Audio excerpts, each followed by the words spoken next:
असुद्दीन अवैसी से पूछिए, अगर आप मुसलमानों के इतने हितैषी हैं तो आप पहले जो संपत्ति आपके पास वक्फ बोर्ड की है उसे खाली कर दीजिए ना। आप संभल की मस्जिद का रोना रो रहे हैं, आप कई बीघा जमीन वक्फ बोर्ड के लिए बैठे हैं। अपने संसद ने बिल को फाड़ के फेंक भी दिया। अरे ये ड्रामा जब तक नहीं करेंगे मुसलमान जज्बाती थोड़े ही होंगे। उनकी तो एक फोटो ये भी आ रही है, वीडियो आ रही है, आंसू पूछ रहे हैं, हालांकि आंसू नहीं थे, आंख में कुछ चला गया होगा, वो साफ कर रहे हैं, तो लोगों ने उसको नाम दे दिया कि ये मुस्लिम कौम के सच्चे हमदर्द, और इनकी आंखों में आंसू आ गए, ये रोने लगे जब बिल पास हुआ। अरे भाई, करोड़ों रुपए का गफला करके आप बैठे हो, अरबों रुपए की जमीन आप लेके बैठे हो, और आपकी आंखों में आंसू आ गए। जिस वक्त आप वक्फ की संपत्ति को दबाने के लिए काम कर रहे थे, उस वक्त आपका दिल नहीं रोया कि ये गरीबों का, यतीमों का, मिस्कीनों का, अपाहजों का हक है जिसको मैं दबा रहा हूं? जब आपका दिल नहीं रोया, जब आपकी आंख नहीं रोई, आज रो रहे हो जब वो संपत्ति आपसे वापस ली जाएगी। असदुद्दीन अवैसी सामने आए, मौलाना महमूद मदनी सामने आए, मौलाना अरशद मदनी सामने आए, फजलुर रहमान मुजद्दिदी जो पर्सनल बोर्ड के जनरल सेक्रेटरी हैं वो सामने आए, जिनके पास करोड़ों रुपए की, अरबों रुपए की जमीन है राजस्थान के अंदर वक्फ बोर्ड की। वो सामने आकर बोले कि भाई ये जमीन हमारे पास वक्फ संपत्ति है, हम इसका किराया आज के सर्किट रेट के हिसाब से देना शुरू कर रहे हैं। आज से करें शुरू, अगर हिम्मत है। लोगों को सड़कों पर निकालकर क्या आप लोगों की हत्या कराना चाहते हैं? क्या आप लोगों को जानबूझकर उकसाना चाहते हैं कि वो बेचारे अनपढ़ लोग, जिनको वक्फ की समझ नहीं है, जिनको वक्फ अमेंडमेंट की समझ नहीं है, जिनको सिर्फ आपने दीन के नाम पर उकसा दिया। और मुसलमान को हर आदमी अपनी जागीर समझता है, अपनी लौंडी समझता है, वो जैसे चाहता है इस्तेमाल करता है, और हम इस्तेमाल होते हैं मामूली से फायदे के लिए, थोड़े बहुत फायदे के लिए। तो सबसे पहले तो मुसलमानों को अपना रहनुमा चुनना पड़ेगा।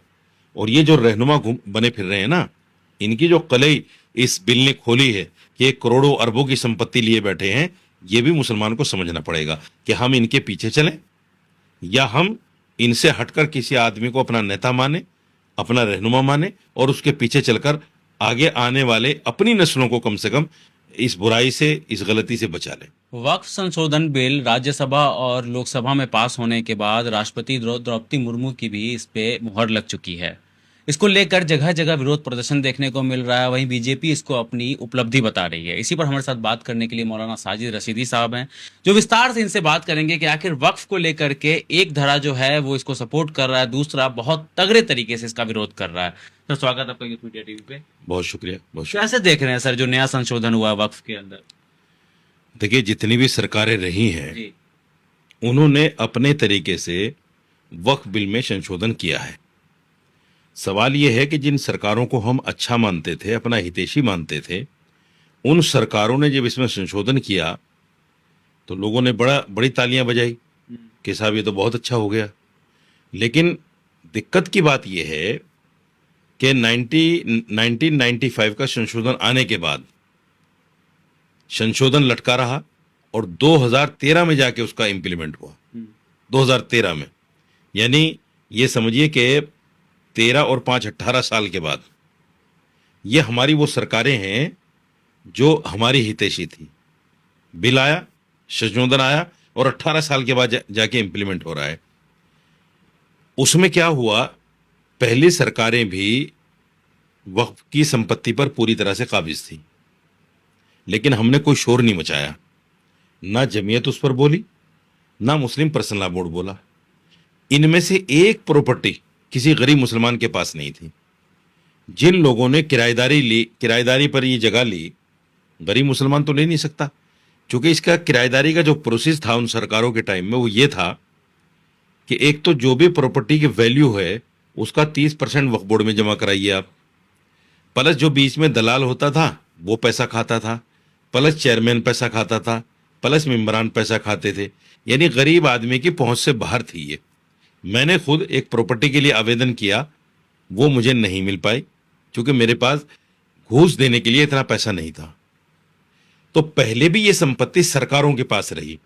250 बीघा जमीन मेरे पास, लिस्ट है पूरी, मैंने पहले भी आपको दिखाई है। वो 250 बीघा जमीन दिल्ली के अंदर कांग्रेस सरकार के रहते हुए सरकार के पास चली गई। केंद्र सरकार और उसकी एजेंसी, दिल्ली सरकार और उसकी एजेंसी, और कोई मुसलमान नहीं बोला, सब खामोश रहे।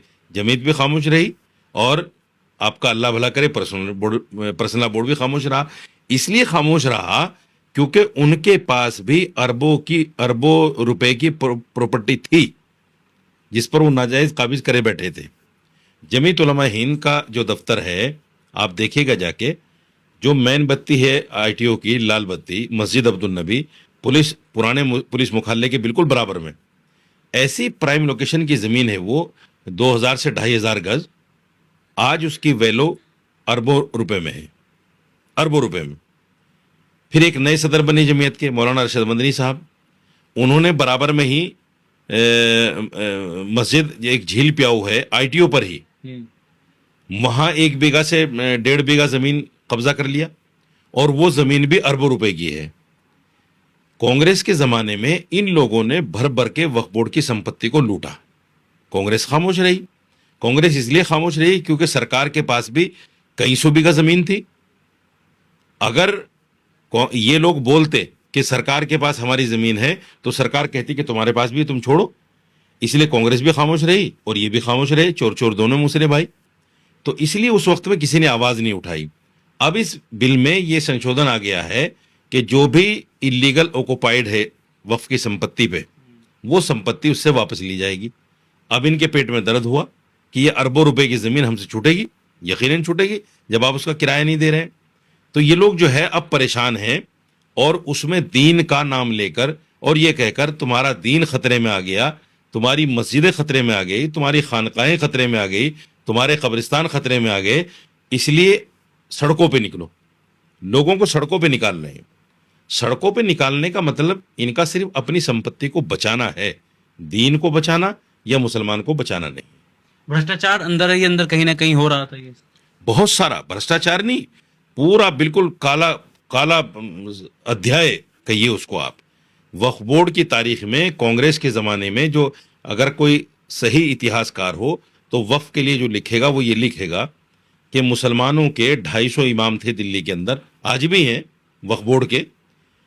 उन इमामों को कांग्रेस के रहते हुए कभी 1 महीने के बराबर कंटिन्यू सैलरी नहीं मिल पाई।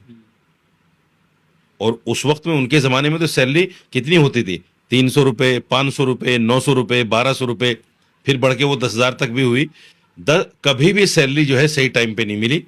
और हाल ये था कि जब तक सरकार जो है वक्फ बोर्ड को ग्रांट ना दे, इमामों को सैलरी नहीं मिलती थी। असदुद्दीन ओवैसी कहते हैं कि मुसलमानों को 2म दर्जे का नागरिक बनाने के लिए ये बिल लाया गया है। संभल की मस्जिद भी जो है वो वक्फ के अंदर से हट जाएगी, तो आज नहीं तो कल उसको भी तोड़ दिया जाएगा।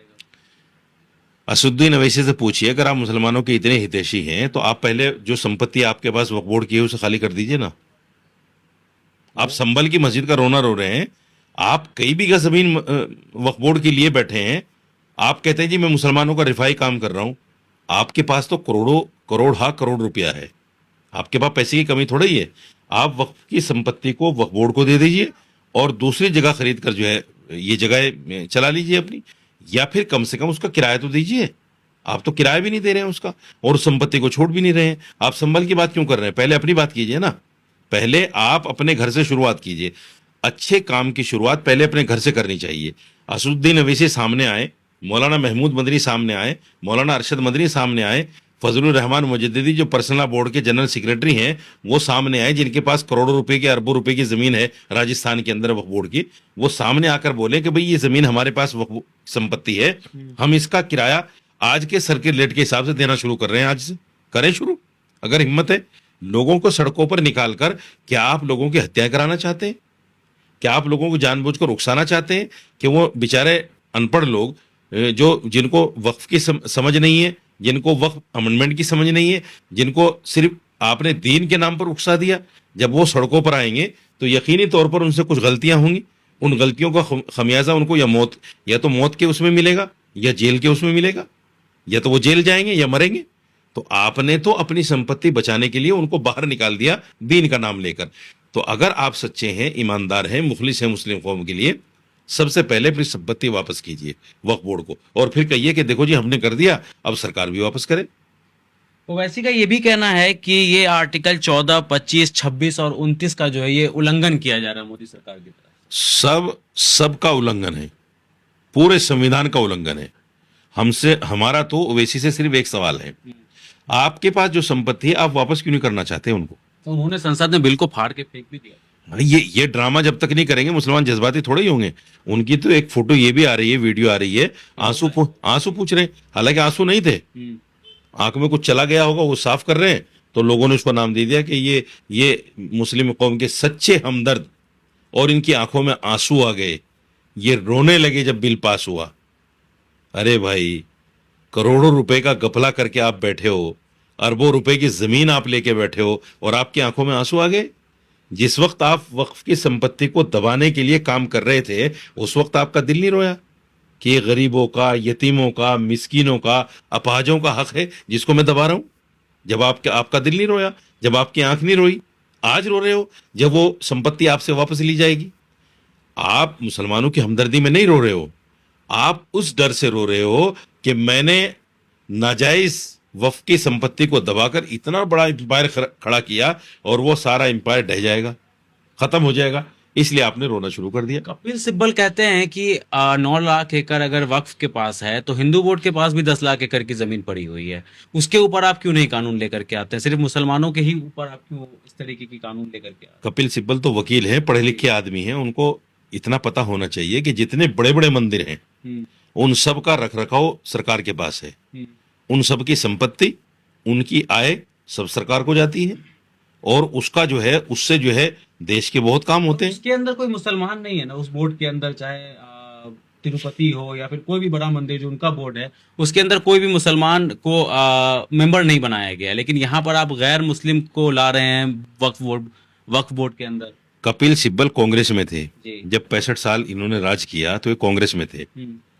कांग्रेस अगर मुसलमानों की हितैषी थी तो कांग्रेस ने जिस तरह सिखों की तमाम प्रॉपर्टियां, तमाम गुरुद्वारे उनको प्रबंधक कमेटी को दे दिया, हमारी इन तमाम प्रॉपर्टियों को के लिए एक प्रबंधक कमेटी क्यों नहीं बनाई ताकि ये सारी प्रॉपर्टियां मुसलमान के पास होती है? आज कई सारे मुस्लिम नेता ये कह रहे हैं कि हमारे अंगने में तुम्हारा क्या काम।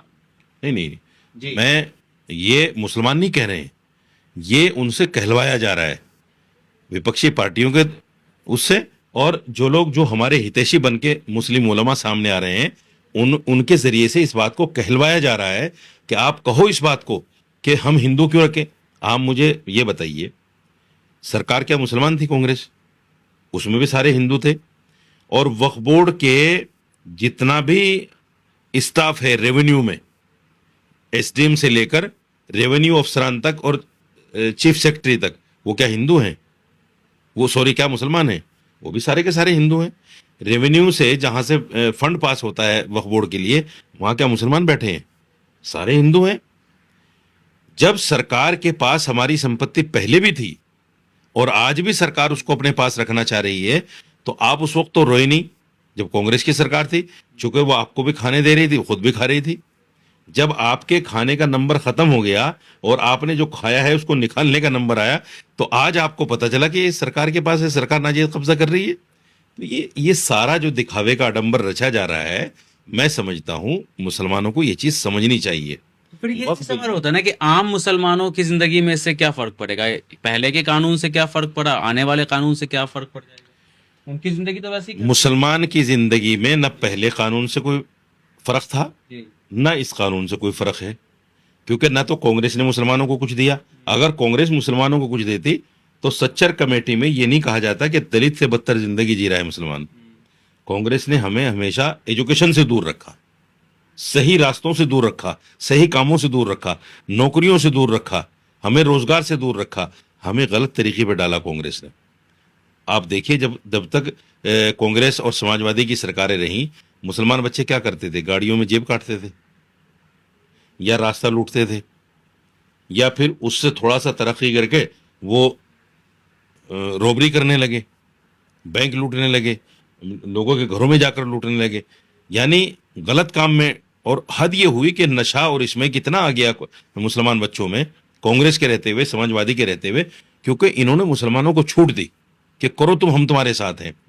और इसकी मेन वजह ये थी, जो मैं बताना चाहता हूँ असल मुसलमान से, उसकी असल वजह ये थी कि ये लोग मुसलमान को एजुकेशन में नहीं लाना चाहते थे, इसलिए इन्होंने जानबूझकर नशे के कारोबार और गलत कामों में मुसलमान बच्चों को धकेला और उनकी पुष्टपनाही की, उनको पूरा प्रोत्साहन दिया, उनको पूरा प्रोटेक्शन दिया कि तुम ये करो, हम तुम्हारे साथ खड़े हैं। इसलिए मुसलमान बच्चे गलत कामों में चले गए। आज बीजेपी सरकार आई है, भले ही डंडे के जोर से। आप मुझे बताइए, अगर घर में कोई बच्चा बिगड़ जाए और वो कहने के बावजूद ना माने, तो बाप भी तो पिटाई करता है ना, कि तू ऐसा क्यों कर रहा है, मना करने के बावजूद। अगर सरकार डंडे के जोर से हमारे नौजवान बच्चों को स्मैक से, रोबरी से, जेब काटने से, गलत रास्ते से लाकर सीधे रास्ते पर उसने लाके खड़ा कर दिया। आज मुसलमान बच्चे नशा छोड़कर, रोबरी छोड़कर, जेब काटना छोड़कर जो है सीधे रास्ते पर लग गए हैं, 2 पैसे की मजदूरी कर रहे हैं। अब देखिएगा, रास्ते लूटने बंद हो गए, डकैतियां होनी बंद हो गई। ये सारी चीजें क्यों हुई है? इसलिए कि बीजेपी सरकार ने कंट्रोल अपने हाथ में ले लिया। लॉ एंड ऑर्डर की स्थिति जो है बहुत अच्छी है। इसलिए इनको दर्द हो रहा है कि ये मुसलमान बच्चे एजुकेशन की तरफ क्यों चले गए। दूसरी बड़ी बात मैं आपको बताना चाहता हूं, अब पिछले 10 सालों का इतिहास निकालिए और 65 सालों का इतिहास निकालिए, कितने बच्चे उस वक्त आईएएस आईपीएस बने और इन 10 सालों में कितने बने। इस साल भी जो रिजल्ट आया है उसमें 70-80 बच्चे मुसलमान हैं यूपीएससी के एग्जाम में। तो ये सारा श्रेय जो है बीजेपी गवर्नमेंट को जाता है कि इस गवर्नमेंट ने कम से कम मुसलमान बच्चों को एजुकेशन की तरफ तो लेकर आए। तो प्रधानमंत्री ने कहा था कि एक हाथ में कुरान और एक हाथ में कंप्यूटर। यकीनी तौर पर देखिए, कोई भी सरकार, कोई भी पार्टी, कोई भी सरकार मुसलमानों को कुरान पढ़ने से रोक नहीं सकती। ये हमारा संवैधानिक अधिकार है। संविधान अगर खत्म हो जाए देश से, ये देश हिंदू राष्ट्र बन जाए, सिख राष्ट्र बन जाए या कुछ भी राष्ट्र बन जाए, तब जाकर कुरान को पढ़ने से रोका जा सकता है। संविधान के रहते हुए तो नहीं रोका जा तो सकता। सुप्रीम कोर्ट में मामला चला गया वक्फ को लेकर के, तो अड़चने आएंगी क्या इसमें कानून लागू करने में? नहीं, कोई अड़चन नहीं है, कोई अड़चन नहीं है। ये तो जानबूझकर मुसलमानों को अपना हितैषी, मुसलमानों के हितैषी अपने आप को बताने के लिए इन्होंने सब। अगर बिहार में हमारी सरकार आएगी तो हम इसको लागू नहीं होने देंगे, वोट हाँ। बैंक के लिए करना। फिर चोरी डकैती में डालो बच्चों को, फिर गलत तरीके पे डालो। मैं ये कहता हूं तेजस्वी जी से, या जहां जहां कांग्रेस की सरकार है, ये ऐसा करें कि जो भी वक्फ की संपत्ति है वहां एक प्रबंधक कमेटी बनाए, मुस्लिम प्रबंधक कमेटी, और उसके हाथ में दे दें, छोड़ दे सरकार उन तमाम संपत्तियों को। कांग्रेस सरकार जहां जहां उनकी सरकार है, 8-10 प्रदेशों में तो सरकार है ना, तो शुरुआत करे कांग्रेस। और तेजस्वी भी इस बात का ऐलान करें कि इलेक्शन होने वाला है बिहार में, हम ये तमाम प्रॉपर्टी मुसलमानों की मुसलमानों के हाथों में देंगे, सरकार के हाथ में नहीं रखेंगे। मुसलमान इसका जो चाहे करे, अच्छा करे बुरा करे। नीतीश कुमार के पार्टी से लगातार इस्तीफे की खबर आ रही है। 17-18 उनके नेता अभी तक इस्तीफा दे चुके हैं वक्फ बिल के सपोर्ट करने को लेकर के, जो नीतीश कुमार ने वक्फ का सपोर्ट किया। तो नीतीश कुमार चाहते हैं कि मुसलमान उनकी तरफ रहे, और दूसरी तरफ कई लोग ये कहते हैं कि ललन सिंह और संजय झा जो है वो नीतीश कुमार का खेल बिगाड़ रहे हैं। नहीं, देखिए, नीतीश कुमार ने साथ दे दिया। नीतीश कुमार एक प्रदेश का मुखिया है, मुसलमान का हितैषी कोई भी नहीं। मैंने बताया कांग्रेस भी नहीं, तो जाता है नीतीश। कांग्रेस सुनिए, कांग्रेस भी नहीं, समाजवादी भी नहीं। नीतीश कुमार ने भी यही देखा कि हमें क्या करना है, संपत्ति तो मुसलमानों की जा रही है ना, हमारी थोड़ी जा रही है। जो अरबों खरबों का उनको गवर्नमेंट से फायदा लेना है अपने स्टेट के लिए, वो उसको देखेंगे या सिर्फ वक्फ संपत्ति को देखेंगे? मुसलमान भी तो अच्छे खासे तादाद में है ना बिहार के अंदर। मुसलमान तादाद में है, लेकिन मुसलमान पैसा तो नहीं देगा ना सरकार चलाने के लिए। सरकार चलाने के लिए पैसा तो केंद्र सरकार देगी ना, तो केंद्र सरकार से वो अनबन क्यों करे इस बात को लेकर? ये तो कॉमन सी बात है। दूसरी बात ये है, मुसलमान तो बदमा मजदूर है इन पार्टियों का। अब आप देखिए, बहुत सारे बयानात ऐसे भी आ रहे हैं कि नहीं, सारा मुसलमान जो है जेडीयू के साथ में है। और आपने देखा कि इन लोगों के इफ्तार पार्टी को मना करने के बावजूद किस तरह की पार्टियां हुई जेडीयू के अंदर, इफ्तार पार्टियां बड़े ऊंचे पैमाने पे। प्रेस कॉन्फ्रेंस भी अभी कराया गया कई सारे मुस्लिम नेताओं को कि जो लोग वक्फ के सपोर्ट में बोल रहे हैं।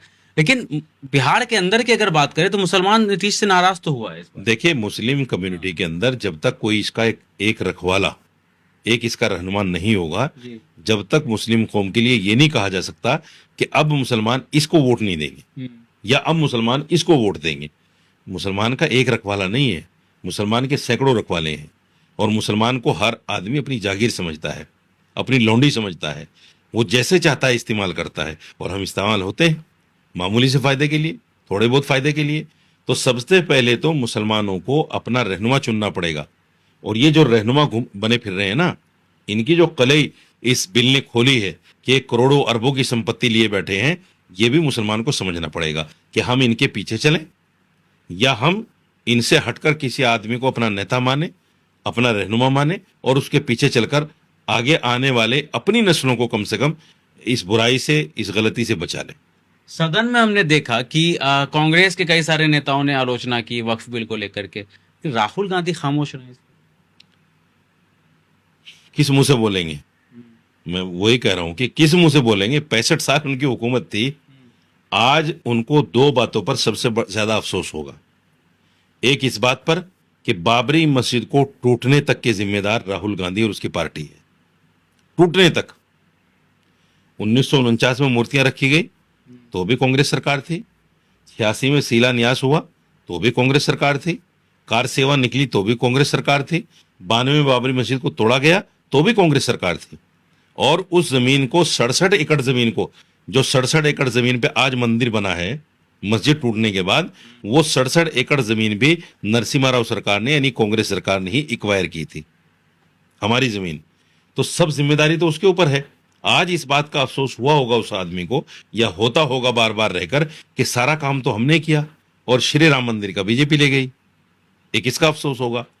एक इसका अफसोस होगा कि काश हम वक्त रहते हुए मुसलमानों की इस संपत्ति को, मुसलमानों की वक्फ बोर्ड की इन जमीनों को मुसलमानों के हाथों में प्रबंधक कमेटी की तरह दे देते, गुरुद्वारा प्रबंधक कमेटी की तरह। वो अपना देखरेख करते। आज उनकी ये प्रॉपर्टियां बच जाती, आज उनकी ये प्रॉपर्टियां उनके पास होती और मुसलमान का भी उत्थान हो जाता। हमारी ही प्रॉपर्टियों से हमारा उत्थान हो जाता। लेकिन उसने चाहा ही नहीं। अब चाहकर भी वो इस काम को नहीं कर सकते क्योंकि सरकार उनकी नहीं है। तो इस बात का उनको रह रहकर अफसोस होता होगा कि मुसलमान उनसे जो दूर जा रहा है, उसकी बड़ी वजह यह है कि मुसलमान को नौकरियों से दूर रखने, कारोबार से दूर रखने के लिए कांग्रेस ही असल जिम्मेदार है और दलित से बदतर जिंदगी की जिम्मेदार भी कांग्रेस है।